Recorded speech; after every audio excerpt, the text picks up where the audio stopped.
Éric Rabé-Sanratan a 10 jours pour connaître les joueurs avec lesquels il va jouer les matchs de qualification à la Coupe du Monde de 2022. Du 7 au 18 juin, il va réunir à Antananarive une bonne trentaine de joueurs pour les évaluer, pour voir comment ils sont sur le terrain et comment ils sont en dehors du terrain. Objectif, avoir une équipe compétitive quand débuteront les qualifications au Mondial Qatar 2022. Le stage est important pour moi parce que je veux justement connaître la qualité des joueurs, comment ils vont réagir par rapport au programme et par rapport au travail qu'on va leur proposer. On a énormément de réfléchi à ça. On a mis en place un stage qui va permettre à tout le monde de se remettre à niveau aussi, que ce soit bien physique, que ce soit tactique, technique. Voilà, on va essayer d'avoir un maximum de jeux, d'avoir un maximum de travail individuel aussi. Donc par rapport à tous les joueurs, c'est la même chose. C'est-à-dire que là, pour l'instant, tant que j'ai pas d'évaluation, on va faire une évaluation pour voir à quel point sont les joueurs. Voilà, moi je suis quelqu'un d'optimiste. Je suis là pour mettre en place des choses qui j'espère, marcheront. Avec beaucoup d'humilité, mais beaucoup d'ambition aussi. Abel Anissé, Andrien Antenain, Jérôme Mombris, Jérémy Morel, Ibrahim Imada, Marco Ilaimard, Melvin Adrien, Carolus Anjimaïtsnour et d'autres cadres habituels de la sélection malgache ont répondu présent à l'appel du nouveau sélectionneur des Barrias pour le regroupement de ce mois de juin. À côté des joueurs expatriés figurent 12 joueurs locaux, dont 5 novices du maillot vert, rouge et blanc, ainsi que des revenants comme Fabrice Rakoutenraibe, Ferdinand Ramanamaev alias Dafé. Dans cette liste, il n'y a aucun nouvel expatrié.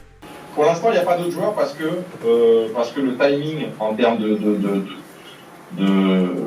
de supervision pour les autres joueurs était trop court et on n'avait pas le temps de mettre en place des choses. Maintenant, bien sûr que le travail du sélectionneur, c'est d'aller voir tous ces joueurs qui sont susceptibles de rejoindre un jour ou l'autre l'équipe des Barrias. Donc, ça fait partie de mon travail après. Là, l'urgence, c'était surtout d'organiser un stage. Aujourd'hui, ce qui m'intéresse, c'est de faire un premier bilan des joueurs que je vais voir en stage, de savoir ce qu'on pourra mettre en place avec ces joueurs-là.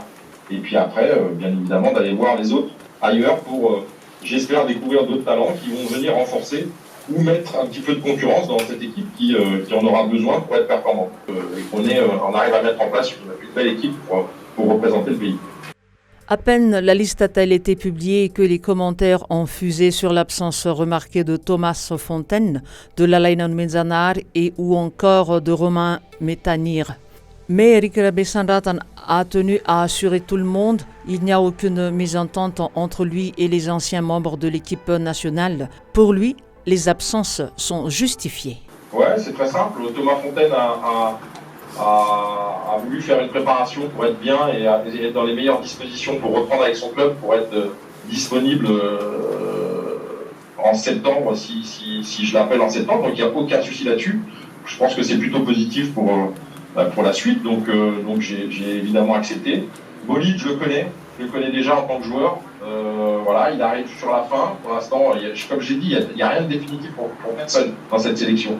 J'ai envie de faire une revue d'effectifs sur ceux que je ne connais pas et pas très bien du tout. Donc voilà, c'est simple. J'ai bien reçu la convocation, mais en fait, j'ai des papiers à faire avec mon club, mon équipe pour mon visa américain. Donc ça tombe au mauvais moment, mais je serai bel et bien présent au prochain rassemblement.